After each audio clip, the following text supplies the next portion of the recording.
Hello friends. Kalamkaval എന്ന മമ്മൂട്ടിയുടെ movie personally എനിക്ക് ഇഷ്ടപ്പെട്ട ഒരു മൂവി അല്ലെങ്കിലും തിയേറ്ററിൽ വളരെ നന്നായിട്ട് ആ സിനിമ മുന്നോട്ട് പോകുന്നുണ്ട്. അപ്പോൾ എല്ലാവരും ആകാംക്ഷയോടെ കാത്തിരിക്കുന്ന കാര്യം മമ്മൂട്ടിയുടെ ആദ്യത്തെ ഒരു 100 കോടി ചിത്രമായിരിക്കുമോ കളങ്കാവൽ എന്നതാണ്.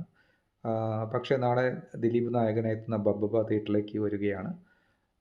അത് ഒരുപക്ഷേ അത് മമ്മൂട്ടിയുടെ കളങ്കാവലിനെ ചെറിയ രീതിയിലൊക്കെ ഒരു ഇമ്പാക്റ്റ് ഉണ്ടാക്കാൻ സാധിക്കും. അത് ഒരു പടം ഒരു ഏവറേജോ എബോവ് ഏവറേജ് ആണെങ്കിൽ മമ്മൂട്ടിയുടെ കളങ്കാവൽ എന്ന മൂവി ഒരു 88 കോടി റേഞ്ചിൽ ക്ലോസ് ചെയ്യേണ്ടി വരും.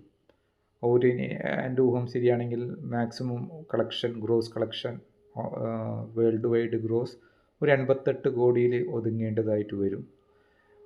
അതേസമയം ബബ്ബബ്ബ ഒരു ബിലോ ആവറേജ് അല്ലെങ്കിൽ ഒരു ഡിസാസ്റ്റർ മൂവിയാണെങ്കിൽ കളങ്കാവൽ ഒരു എബോവ് 90 ഒരു ടു ബി പ്രിസൈസ് ഒരു 93-95 കോടി ലെവലിൽ അതെത്തും. പക്ഷേ 100 കോടി എന്നാലും എത്താനുള്ള സാധ്യത കുറവാണ്.